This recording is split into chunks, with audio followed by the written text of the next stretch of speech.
रथ यात्रा का मनमोहक दृश्य। आषाढ़ सुदी द्वितीया को प्रतिवर्ष भगवान जगन्नाथ, बलराम जी और सुभद्रा जी की शोभा यात्रा निकाली जाती है।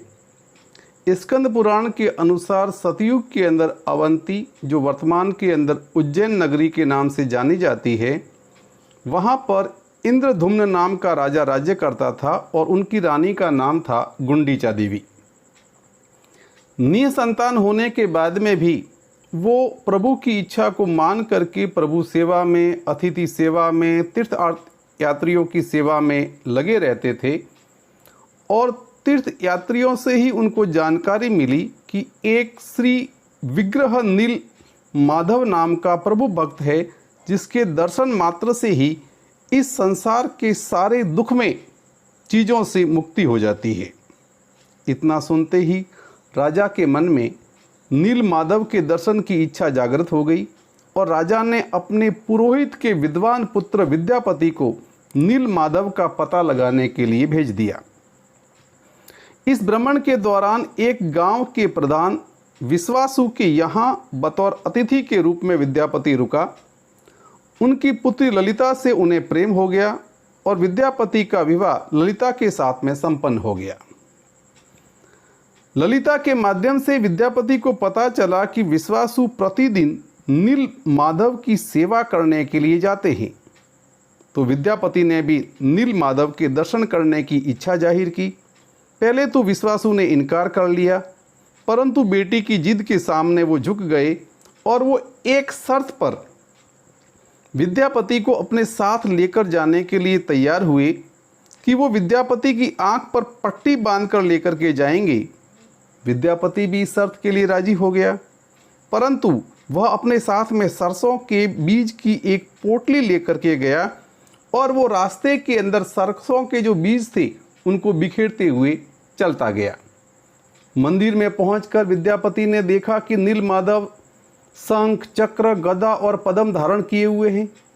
अभी विद्यापति बाहर सरोवर के पास ही पहुंचे थे कि तभी आकाशवाणी हुई कि अब तुम शीघ्र राजा इंद्रधुम्न के पास में जाओ और नील माधव के यहाँ होने की सूचना दो।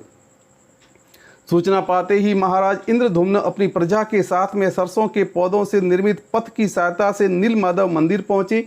वहां जाकर देखते हैं कि मंदिर के अंदर नील माधव तो है ही नहीं। निराश महाराज ने अपने प्राण त्यागने का निश्चय किया। तभी आकाशवाणी हुई, हे राजन, मैं तुम्हें इस जगत में नील माधव के रूप में दर्शन नहीं दे सकता, परंतु मैं जगन्नाथ, बलदेव, सुभद्रा, सुदर्शन चक्र के रूप में प्रकट होऊंगा। तुम सभी महासागर के निकट चक्र तीर्थ पर मेरी प्रतीक्षा करो। मैं एक सुगंधित लाल वृक्ष की लकड़ी के रूप में प्रकट होऊंगा। उस पर शंख, चक्र, गदा व पद्म चिन्ह होंगे। उस दारू ब्रह्म के 4 विग्रह कर मंदिर में स्थापित कर उसकी पूजा करना। राजा ने विग्रहों की स्थापना हेतु विशाल मंदिर का निर्माण करवाया। फिर प्रभु की इच्छा के अनुसार उनके स्वर्ण पथ पर विराजमान कर विश्वासु, ललिता व विद्यापति ने उस रथ को हाका। अब श्री विग्रह निर्माण के लिए कारीगरों को बुलाया गया, पर उनके औजार तने के स्पर्श मात्र से ही छिन्न भिन्न होने लगे। तब जाकर के एक महाराणा नामक ब्राह्मण ने विग्रह निर्माण की जिम्मेदारी ली, इस शर्त पर कि वो 21 दिनों तक अर्थात मेरे कार्य संपन्न करने तक भवन के द्वार नहीं खुलेंगे। इसके पूर्व यदि किसी ने द्वार खोल दिए तो मैं कार्य को अधूरा छोड़ करके चला जाऊंगा। राजा ने शर्त को स्वीकार कर लिया, लेकिन 14 दिन के बाद में मंदिर के भीतर से कोई ध्वनि जब आती हुई सुनाई नहीं दी तो राजा को कई प्रकार की शंकाएं हुई। तब राजा ने भवन के द्वार खुलवा दिए। द्वार खोलते ही ब्राह्मण ने कहा, अभी 14 दिन ही हुए हैं, विग्रह निर्माण के लिए भी 7 दिन की और आवश्यकता थी। जैसी प्रभु की इच्छा कह करके वह ब्राह्मण वहां से अंतर्ध्यान हो गए। तब प्रभु इच्छा से विग्रहों को इसी रूप में वहां पर स्थापित किया गया। राजा को आदेश मिला, विद्यापति के वंशज जो हैं वो मेरी सेवा करेंगे।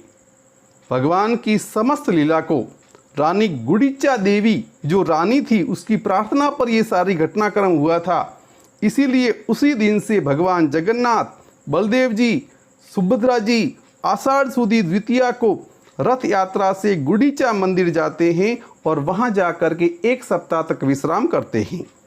रथ यात्रा में बलदेव प्रभु का रथ सबसे आगे, उनके पीछे सुभद्रा जी का रथ, सबसे पीछे भगवान जगन्नाथ का रथ होता है। प्रतिवर्ष रथ यात्रा के मार्ग पर उड़ीसा के राजा एक साधारण व्यक्ति के परिवेश के अंदर पोशाक पहन करके सोने के हत्थे की झाड़ू से मार्ग की सफाई करते हैं, चंदन के जल का छिड़काव करते हैं और ये प्रभु की परंपरा उस जमाने से सतयुग काल से चली आ रही है। बोलिए भगवान जगन्नाथ की जय।